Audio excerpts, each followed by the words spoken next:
Nunca pensé que me despedirían después de 20 años, y mucho menos sin saber que yo era, en silencio, casi el dueño de la empresa. Mi nombre es Carlos Ruiz. Soy viudo desde hace 6 años.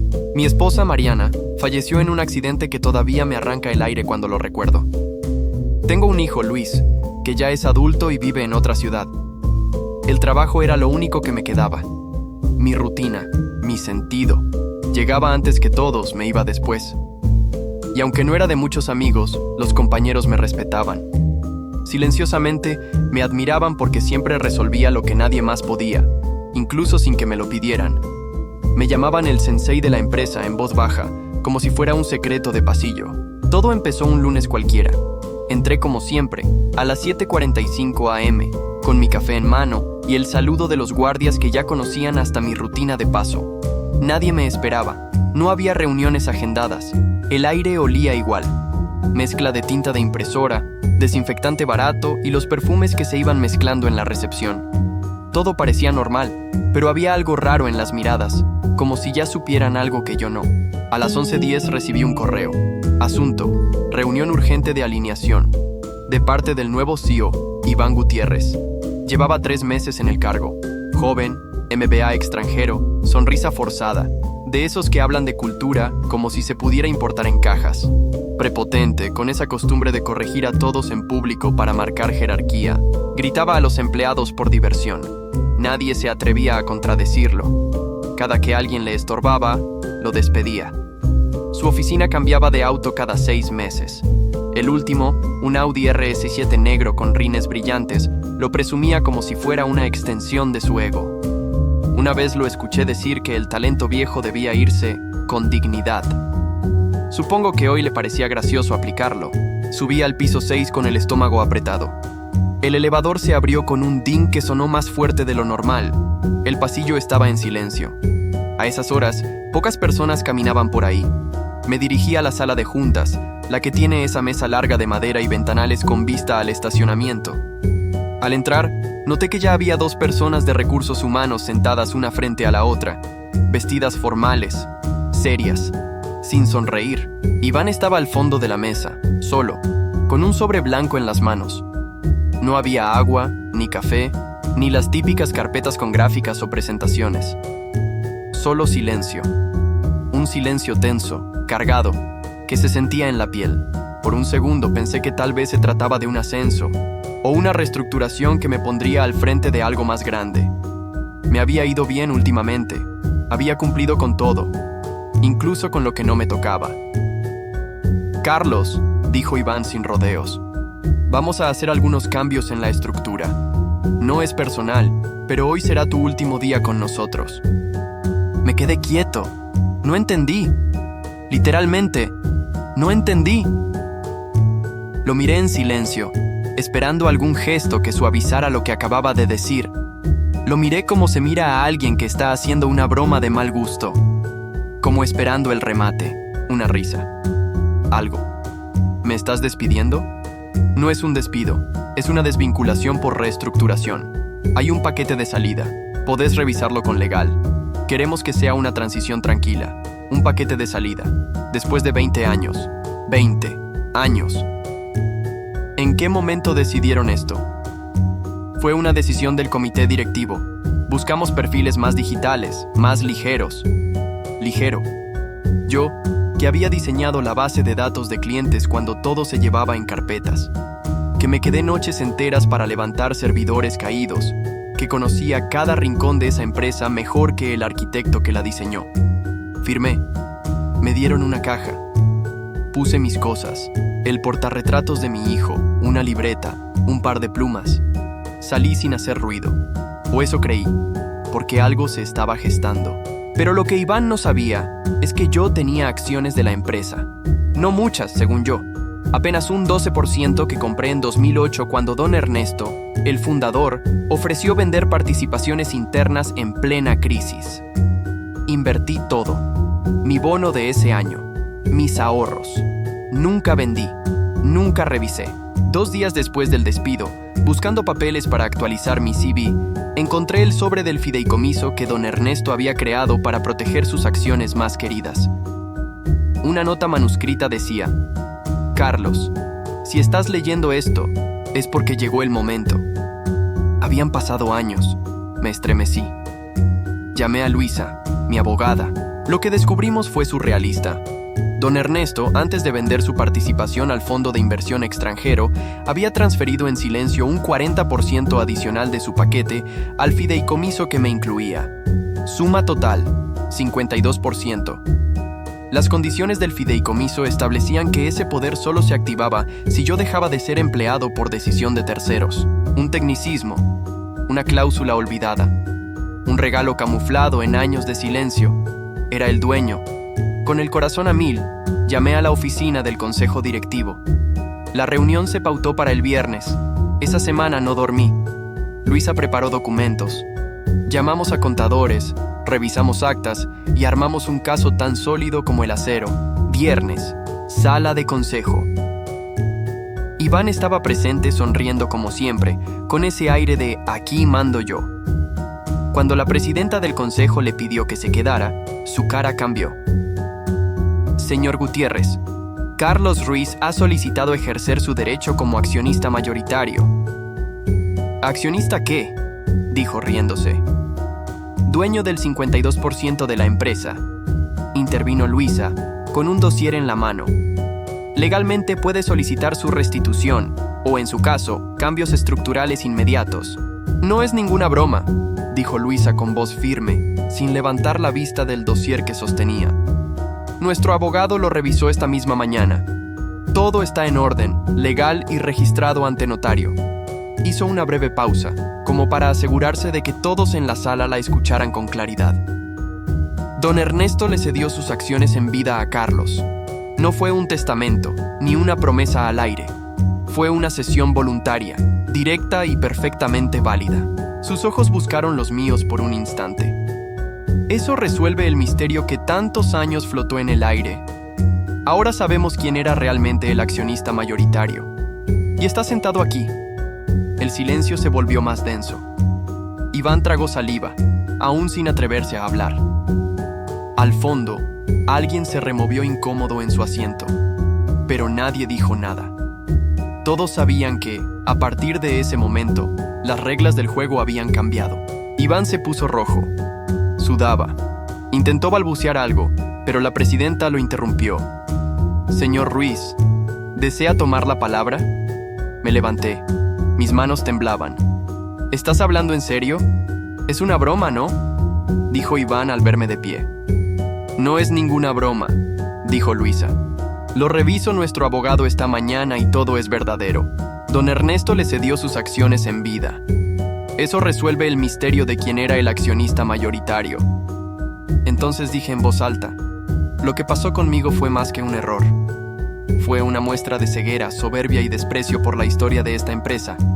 Exijo la destitución inmediata del señor Gutiérrez.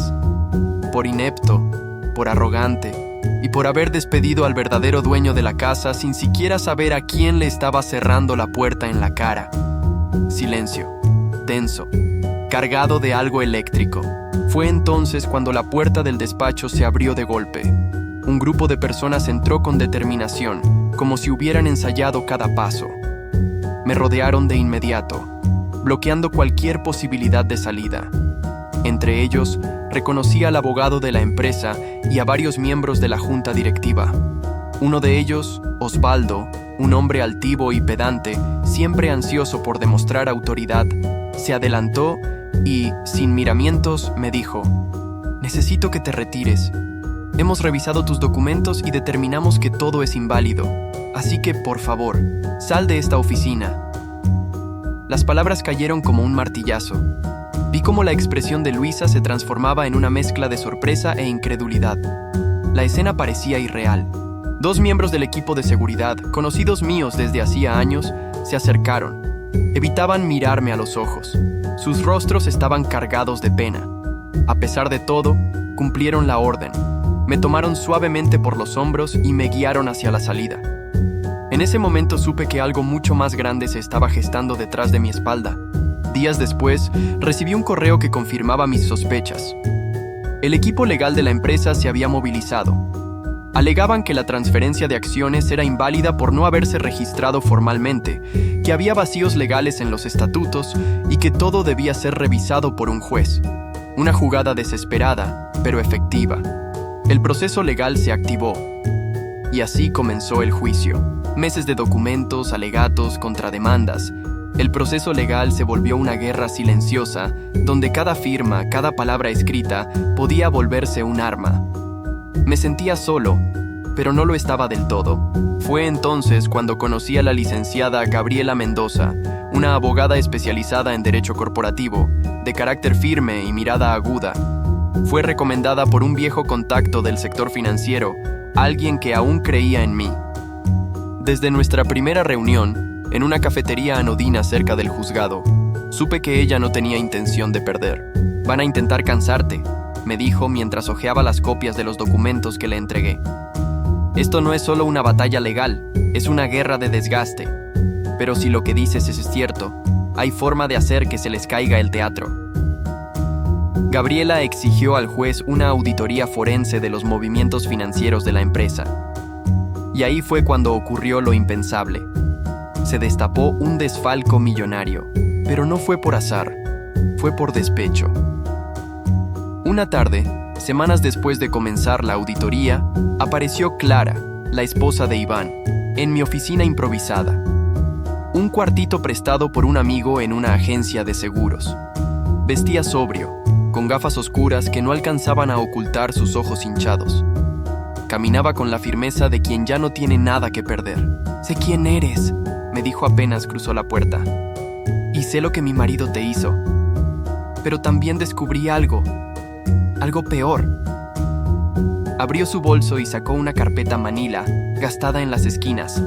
Al abrirla, vi estados de cuenta, correos impresos, registros de transferencias y gastos inflados con facturas falsas. Clara lo había descubierto todo tras sorprender a Iván, engañándola con su secretaria, Laura. Joven, ambiciosa, superficial, cruel. Clara, dolida pero lúcida, había decidido entregarme la evidencia. No por mí, no por justicia, sino por venganza. Mientras hojeaba la carpeta, una escena se repitió en mi mente como un eco amargo. Un mes antes, cuando todavía caminaba por los pasillos de la oficina como un fantasma a punto de desaparecer, Laura me había interceptado frente al elevador. Me miró de arriba abajo con una sonrisa ácida. «¿Usted todavía trabaja aquí?» «Pensé que ya lo habían jubilado», me dijo sin apartar la vista de su reflejo en la puerta cromada. Yo no respondí, pero ahora tenía algo más que dignidad herida. Tenía pruebas y un motivo. Gabriela revisó cada documento como si armara un rompecabezas. Y al día siguiente, presentó una moción urgente ante el juez. Ya no solo peleábamos por mis acciones, ahora también estaban en juego la reputación de la empresa y la libertad de algunos de sus ejecutivos. Clara lo supo todo, pero no se quebró, lo investigó y descubrió que Iván había creado cuentas paralelas, desviado fondos bajo contratos ficticios con la excusa de proyectos de expansión que nunca existieron. El dinero fluía a paraísos fiscales, bajo nombres de empresas fantasmas que solo existían en papel. Todo para financiar su estilo de vida: autos, viajes, relojes de lujo y los caprichos de Laura. Con esa evidencia, el juicio dio un giro. El juicio había comenzado con tono predecible. La defensa de Iván, con un equipo de abogados caros y elocuentes, intentaba por todos los medios desestimar mi legitimidad como accionista. Alegaban tecnicismos, cuestionaban los procesos notariales de la cesión de acciones. Incluso llegaron a insinuar que mi relación con don Ernesto se basaba en manipulaciones emocionales. El objetivo era claro: embarrarme lo suficiente para debilitar mi caso. Durante las primeras semanas, el juicio se movió lento. Audiencias prolongadas, recursos interpuestos, aplazamientos innecesarios. Gabriela me lo había advertido. Su estrategia es cansarnos, hacerte rendir antes de llegar al punto. Pero entonces, todo cambió. Clara había traído la carpeta. Gabriela pasó noches enteras revisándola. No solo encontró evidencias del desfalco, sino que se dio cuenta de cómo encajaba todo dentro de una estructura de corrupción mayor. Empresas fantasma, contratos ficticios, triangulación de fondos y nombres vinculados a otras operaciones fraudulentas en el extranjero. Era más que un caso interno, era una bomba. Gabriela preparó su ofensiva como quien mueve piezas en un tablero de ajedrez. El día de la audiencia clave llegó puntual, como siempre, con una expresión que solo yo había aprendido a leer. Estaba lista para atacar. Cuando el juez pidió a la parte demandante continuar con su exposición, Gabriela se puso de pie. Su voz fue firme, sin adornos. Su señoría, solicitamos incorporar nueva evidencia al expediente. Se trata de documentos financieros que señalan posibles actos de fraude, lavado de dinero y malversación de fondos por parte del señor Iván Ortega y su equipo directivo. Solicitamos que se remita copia al Ministerio Público y que se dé vista a la Unidad de Inteligencia Financiera. Hubo un murmullo inmediato en la sala. El abogado de Iván se levantó indignado. Objeción. Esto no tiene relación directa con la disputa de las acciones. Es una maniobra para desviar el foco del caso. El juez, un hombre mayor, de gesto severo y meticuloso en sus palabras, hojeó los documentos con una ceja levantada. Pasaron varios segundos que se sintieron eternos. Objeción rechazada, dijo finalmente. El contenido de estos documentos justifica una ampliación del caso. Este tribunal no permitirá que una demanda de carácter administrativo se convierta en un encubrimiento de delitos mayores. En ese momento, el juicio cambió de tono. Ya no era solo mi palabra contra la suya. Era evidencia dura contra una estructura podrida. Iván, sentado a unos metros de distancia, palideció. Por primera vez se notaba nervioso. Revisaba su celular compulsivamente. Le susurraba algo al oído a su abogado, que ya no parecía tan seguro de su defensa. En los días siguientes se presentaron peritos financieros, auditores independientes y 2 ex empleados que decidieron colaborar con la fiscalía a cambio de inmunidad parcial. Las piezas encajaban una por una. Gabriela se movía con precisión, cuestionaba testigos con paciencia quirúrgica y dejaba que los documentos hablaran por sí solos. Una de las pruebas más contundentes fue un correo electrónico entre Iván y Laura, la secretaria, donde se referían a uno de los desvíos como la jugada silenciosa. Clara lo había impreso y marcado. Ese correo se convirtió en prueba reina. Don Carlos, el fiscal asignado al caso, pidió una orden de arresto. Lo hizo en sala, en tiempo real. El juez aceptó sin titubear. Este tribunal ordena la detención inmediata del señor Iván Ortega por los delitos de fraude, falsificación de documentos y lavado de dinero. Será trasladado a la Fiscalía General para ampliar su declaración. El rostro de Iván al escuchar esa frase era el de un hombre que ya no controla nada. Lo sacaron escoltado, esposado, ante la mirada atónita de su propio equipo legal. Algunos asistentes grabaron con sus celulares. La noticia explotó en medios esa misma noche. Después de meses de desgaste, de ver cómo los pasillos de la empresa se llenaban de susurros y de soportar el teatro sucio que algunos disfrazaban de burocracia, el juicio por la disputa accionaria finalmente se resolvió. O mejor dicho, se derrumbó sobre quienes lo sostenían con hilos podridos. Para entonces, ya no era solo una batalla legal, era una guerra de credibilidad. Y la verdad, por fin, pesó más que los favores políticos, las actas manipuladas y los olvidos estratégicos de quienes se beneficiaban del caos. Cuando el último informe pericial se presentó, nadie, ni siquiera los más cercanos al antiguo bloque de poder, podía negar que yo tenía derecho a esas acciones. Cualquier intento de hacerlo los colocaba directamente del lado del entramado corrupto que, para ese punto, ya estaba en caída libre. Los medios comenzaban a cubrir la historia. Algunos de los involucrados empezaban a recibir citatorios de otras instancias. Se volvió tóxico siquiera mencionarlos en voz alta dentro del edificio. El consejo directivo, viéndose acorralado por la posibilidad de una intervención judicial, o peor aún, de una auditoría federal, hizo lo impensable. Reconoció formalmente mi posición legal y por iniciativa propia me ofrecieron tomar la dirección general. Fue casi una súplica. No lo dijeron en voz alta, pero la mirada del presidente lo dejaba claro. Si no tomaba el timón, el barco podía hundirse con todos dentro. Recuerdo una de las últimas audiencias como si hubiera ocurrido ayer. Estábamos en una sala de paredes opacas, con olor a café recalentado y aire acondicionado que zumbaba como una disculpa. Mientras firmábamos la resolución del caso, Gabriela, una de las pocas aliadas reales que tuve durante todo este proceso, se acercó a mí.